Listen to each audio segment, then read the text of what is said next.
Hi, Prema, Vedic Astrologer and Consciousness Coach, and I'm going to bring you the new moon update for May. And also stay tuned because I'll talk about the energy of May and the other transits after I talk about the new moon. So we've got some huge shifts this month, and several planets are walking through this are walking through this doorway between, in Vedic astrology, the sidereal zodiac, between Aries and Taurus, which is this, this personal independence and what we're, birthing anew, in being empowered and courageous about, into sustainability and our values and how we're going to share that with others. Also with a real call to step into our creativity and be able to communicate about that. And the new moon, it is really lighting us on fire to be able to make a radical change. So stay tuned and I'll bring you all of this. So if you're new to the channel, hit subscribe, hit that bell notification so that you're sure not to miss any of the celestial weather and you're up on all the transits and how you can navigate them. All right, it's a big rock and roll kind of a month, May is. And this new moon sets off a whole new cycle. Later in the month, we have, not with the full moon, we're going to have a lunar eclipse, and into June, we'll have a solar eclipse. And I'm going to get to all of that and bring you another update for the lunar eclipse. But right now, I want you to understand that, remember, a new moon is always the start of a new cycle. So you want to set your intentions on a new moon. I do this with a soul directives meditation with my clients in the Sacred Wealth Circle and the Soul Solutionary Blueprint. And really the process involves really tuning in first to the energy, like watching this update, and then for you to really sink into what your intentions for the next 30 days that you want to give birth to, that you want to let go of, and who are you going to want to be? Who do you need to be to step up into? So these are some of the questions you can ask yourself to create your own soul directives. This month, we're moving through this doorway with several planets from Aries to Taurus. And what that means is we're going from that independence and that courage and that birthing something new and that leadership into, again, sharing it with the world and finding our harmony and our security and our sustainability, and in a very creative way. Because the magician, Rahu, the magician in the Sacred Wealth Code system, is in Taurus, and that's what's Rahu and Ketu will be creating those eclipses. Now, this new moon is happening in the lunar mansion of Krittika. And this is a place where it's very sharp. In fact, it's scissors or a razor that symbolize this part of the last degrees of Aries. So that last degrees being 27 degrees of Aries, where this is happening on May 11th, the new moon, is also ruled by the god of fire, Agni. And it's really where we're burning away.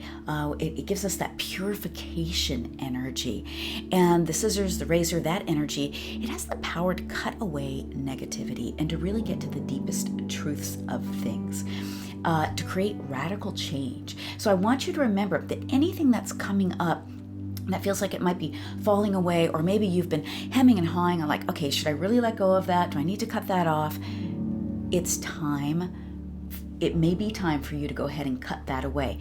Let yourself to sit with the truth. And what's really the truth of the situation? It's not about being harsh in any way. And in fact, I want you to watch out for that. Like if you feel reactive, like when someone sends you an email and you just can't wait to hit the keyboard and get back to it and be really reactive. No, you want to respond. But if it feels like, gosh, it's just time to let go of something, this is such an opportune time for you to actually let go, for you to let go of things. So just really want to empower you to do that during this time.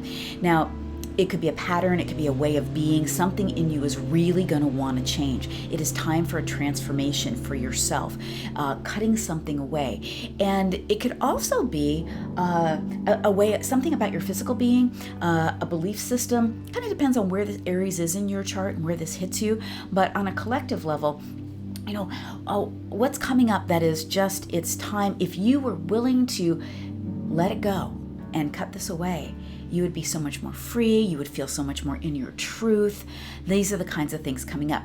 Now, also, it's a fabulous time for an actual makeover, but not just, okay, I'm going to wear a different eyeshadow or I'm going to cut my hair shorter today. It's the kind that gives you the power to make a radical makeover. So it's actually, this is a nakshatra where it's great to get a good haircut, but on just a really mundane level. For you, I want you to, if that's up for you, like you are so ready for a change and you've been putting it off, where is that? What kind of a change are you looking for? This will give you the courage to make that change. And, again, on a makeover level, maybe a radical change in wardrobe or, a haircut, or again, on how you do something or who you are actually being in the world. And I know for a lot of you listening in, very conscious visionaries that you are, you know that you need to step up more with your gifts and what you have to give the world and how you can serve at this incredibly important time that we are in this paradigm shift that we're in, that we're going to be in for a while. And in fact, if you are really ready to make that big shift, there's a link below. We're taking applications now for the Solutionary Blueprint program. And so if you are a conscious woman visionary and you are really ready to step out with your gifts, discover what they are, make that impact you're here to make, really learn how to use your sacred wealth code and function from that place, move from that place of purpose and prosperity, click that link and apply, and we'll see if it's a good fit for us. All right, so this gives you the ability to, again, cut through anything, but I want you to be careful of these things. So write this down. I want you to be careful of being too rash, or if you too reactive. Not a great time on the new moon for a heated conversation that you've been wanting to have. I would let go of what you need to let go first internally and then have the conversation after the new moon.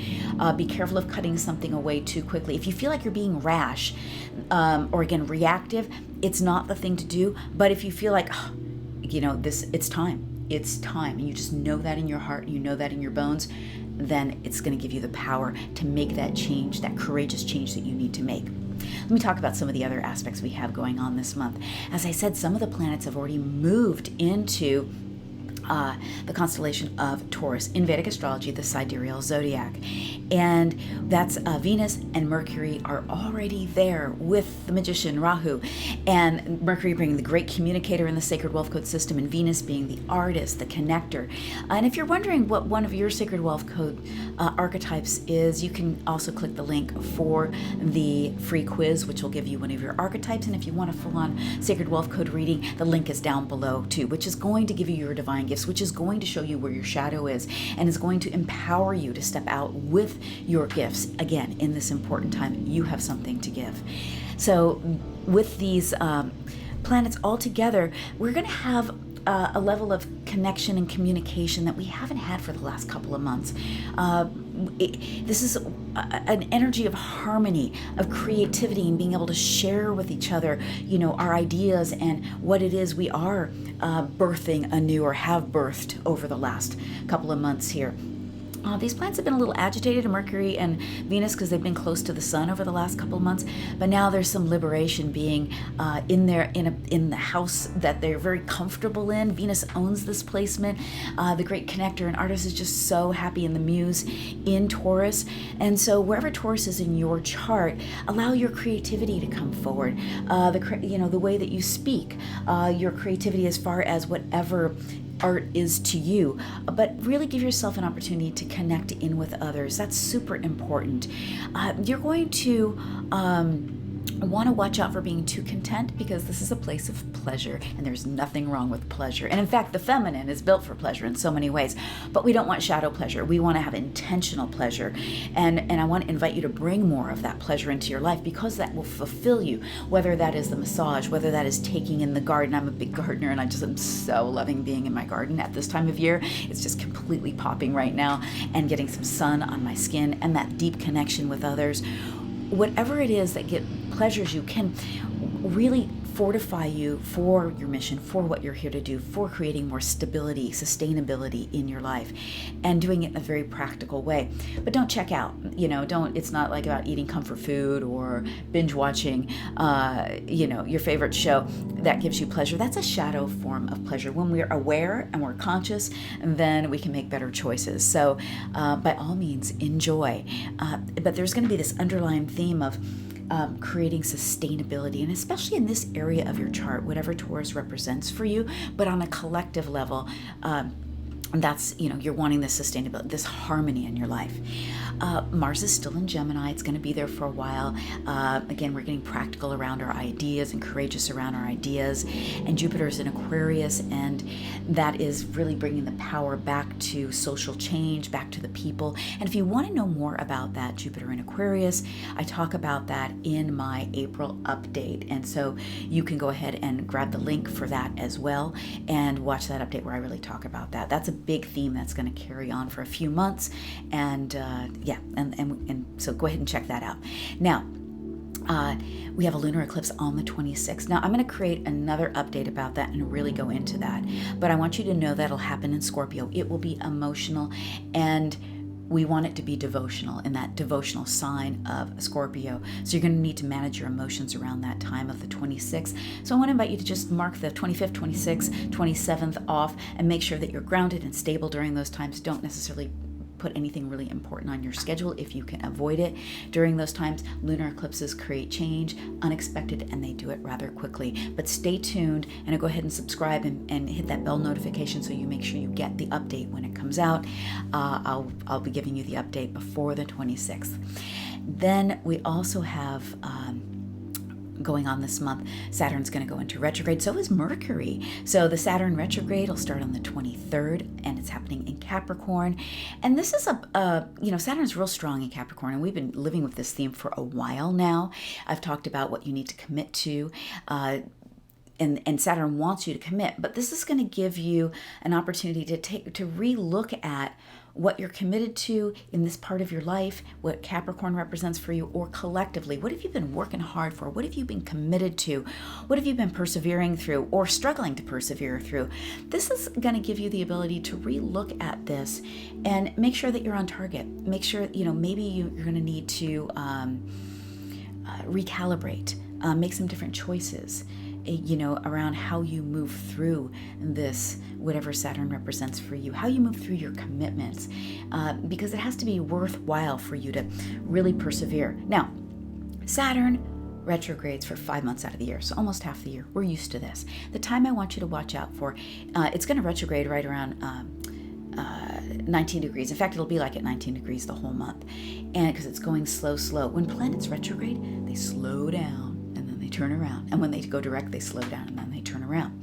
Those are the times we want to watch out for. So the 22nd, the 23rd, the 24th, mark those on your calendar. That could be a little bit wonky with Saturn. You could feel a little slow. You could feel a little sluggish during that time. You could question what you're committed to. But as we get into the retrograde, it'll be a subtle energy underneath things, and you're going to reevaluate what you're working hard for and make sure that it is in your direction that you really want to be taking your life and you want to be taking your mission. The retrograde that we are going to come into with Mercury is going to start right at the very end of the month. In fact, it's the last day of May. But this is a very auspicious time because Mercury is going to be in Taurus and Gemini, which it's very happy in those placements from April 30th to July 24th. That's a long period of time. In fact, it's going to move through Taurus, and right at the end of the month, last day of the month, it's going to just dip its toes into Gemini, go retrograde, and then go all the way back through Taurus again. So we're going to be spending this time with the great communicator, the messenger, and the merchant, because Mercury does rule business as well, and those are the Sacred Wealth Code Archetypes for the planet of Mercury. It is going to be in this place again of stability and practicality, and it's very powerful being in this, playing between air and earth, the ideas and the relationships and the practicality and the wealth that earth represents. So you're going to be able to get practical with your communication, with your ideas. We always watch out for the retrograde when it goes retrograde, of course. So that's right at that end of the month. And I'm going to talk more into this in the next update. So I'll give you more about that now because it's a little ways off now.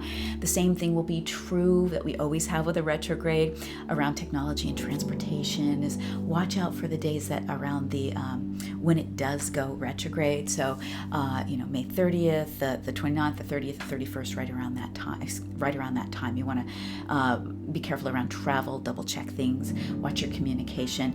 But I'll get more into this as we get onward in the month, but just mark your calendar. That Mercury retrograde's coming up, and it is it's a practical good retrograde. Now you have 2 more dates that you need to be aware of. Okay, because we have the Magician Rahu, which can be an amazing source of manifestation from the inside out, and that's what my purpose is, and my purpose is to support others in transforming and living and giving their gifts from the inside out.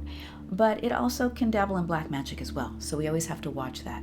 Now Venus is going to line up with Mercury on the 17th, so mark that on your calendar. And Venus is going to line up with Rahu, the Magician, the north node of the moon, on the 17th, and Mercury is going to line up with it on the 10th. So you're going to want to be careful about that.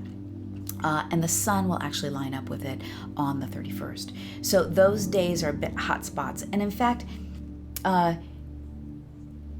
those days, again, no big choices on those days, and do whatever you need to do to calm your energy. But we do want to watch out for those dates. Now, the last thing I want to say about that is really the time of about the 20th, 17th, the 20th through the end of the month is a little bit wonky because we're going to have that eclipse, okay? We have so many changes. Now, here's how you navigate a change. You keep your sea legs on. What does that mean? Imagine you're on a boat. It's like you have to be willing to go with the flow, relax enough, and to be able to sense and be intuitive enough to sense where the energy is going. If the boat is rocking to the right, you might be leaning a little bit more to the left to stabilize yourself. That is the same with when you have an eclipse pattern, when you have all these big shifts going on. We want to pay attention to where the energy is going and go with it instead of trying to go against it. So this is a time to not be super attached to things, to really be, watching where the flow is going, noticing what's falling out, noticing the road signs to where is the path going to go. That's what we want to pay attention during this time. So really go with the motto of go with the flow, but being grounded in what grounds you. It grounded in your gifts, grounded in your purpose. And then you've got that grounded in your heart. You've got that internal grounding to ride out that flow. All right. Love to hear any comments below about what is up for you, what's shifting, what are you cutting away with this new moon? And also want to invite you, again, go ahead and subscribe, hit that bell notification so you make sure you get the next update. All right. So much love to you.